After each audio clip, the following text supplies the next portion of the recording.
an abyss, isn't it? But I'll go for it. So this is an interesting piece of engagement work we did back in, or the data was collected back in June and July this year, which is an important context to bear in mind when we look at some of the findings. But the study was looking at the ways in which people accessed health and care services during the pandemic, and also looked at an important part about how people saw things bearing out in the future. So this piece of engagement was essentially a survey of 2,185 people across Sussex. It wasn't just Brighton and Hove, it was across Sussex, and consisted of a mixture of standard questionnaire forced response questions, but also some interesting open-ended questions and some follow-up conversations with people that had completed the survey, which really enabled us to go a little bit deeper into some of the findings that had come up in the survey. And we looked at experiences during the pandemic, so things like the services they've used, but also particularly focused on how or what their preferences were towards accessing services in the future, and a range of different services, things like GP outpatients, but also a couple of mental health ones, which I'll pull out later.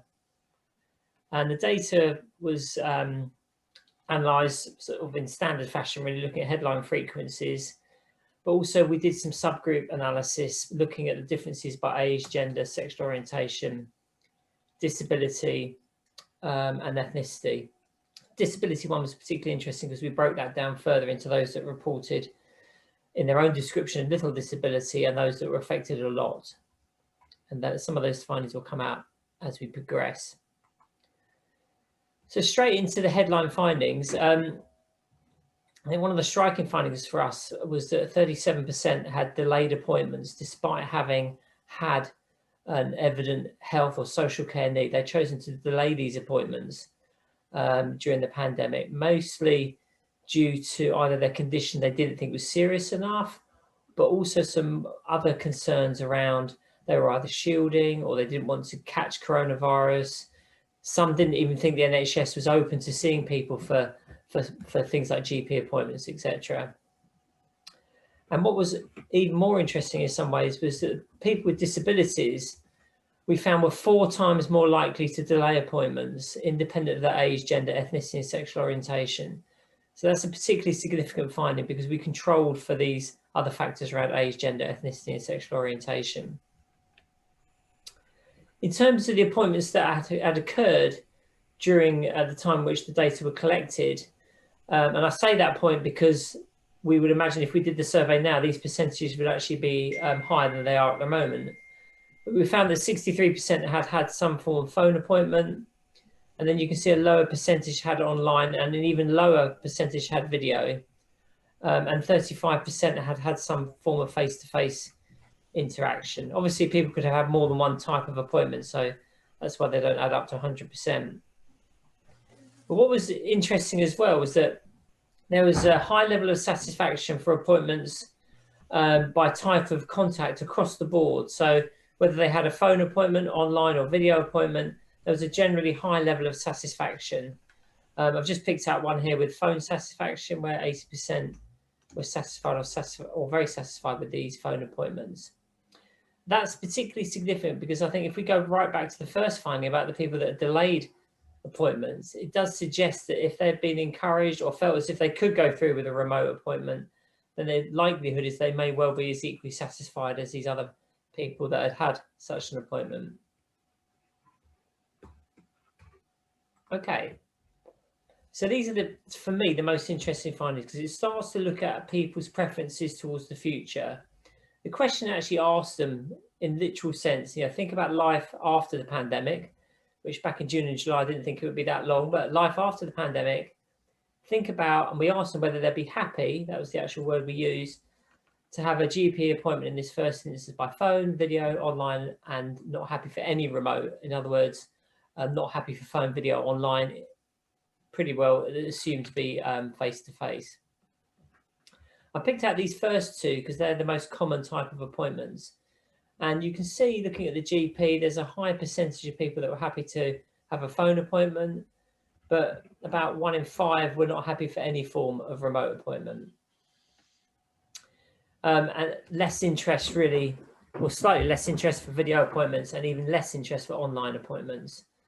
And for outpatients, the pattern is similar-ish in the sense that there was over half that were happy by phone, half by video, least by online, but you'll note the higher percentage of people that were not happy for any remote appointment. And certainly looking at some of the open-ended comments and the follow-up conversations, this was due to the fact that they felt that an outpatient would offer more specialist care, so they might think that they might lose something if they weren't able to see them face to face.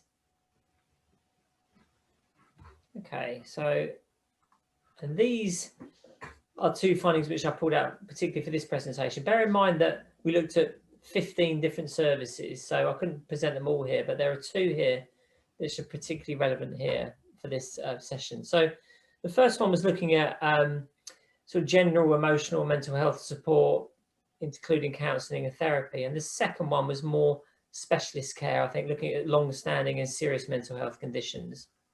And I think what's interesting here is, firstly, the parallels with the previous appointments in the least or the lower percentages preferring online consultations of this nature, a reasonable interest in phone and video, but not to the extent certainly of the GPs. But you'll notice in this final right-hand column, the interest that these people had, or the lack of interest they had for phone, video, online appointments. In other words, more likely or more preference towards face-to-face support. So 29.7% for the emotional and mental health, including counselling and therapy, not happy for any remote appointment. And then an even higher figure of 43.6% for those not happy for any remote appointment with long-standing and serious mental health conditions. So that's a really significant finding and hopefully of interest to today. Okay, so we're already at the conclusion. So I think overall, looking at the whole pattern of the data, we found that remote appointments are generally well received by some people, but certainly not all people, and certainly not all services, and certainly not all for particular conditions that may be warranted a face-to-face consultation. Most of the differences were seen by age and disabilities. So on the one hand, that means that there was no real significant differences by gender, sexual orientation, or ethnicity, which is again interesting. But what we found in terms of age was that younger people were generally happier to receive future appointments by the phone, video, and online compared to older people for a range of different services. So virtually all the 15 different services that we looked at, there was a pattern of younger people showing greater preference. Now, that's an important point as well, just to extend that, because I've used the word younger here because this was younger in the context of what was quite an aging population that answered the survey. So the average age was about 50 odd. So we found that younger people would be particularly around about typically sort of 30s, late 20s, etc. Now, to extend that evidence, we then worked with Young Health Watch, who did exactly the same survey among 13 to 24-year-olds. And they showed, similarly to us, that that population were much more keen on these type of remote appointments. So that does extend our evidence a bit. Although there were some interesting nuances around things like, particularly with young people, was the concern of privacy. How would they have that online conversation or phone conversation, perhaps when they're in their own house, etc. In terms of disabilities, people with disabilities were generally less happy with all of the remote options relative to those who were without disabilities.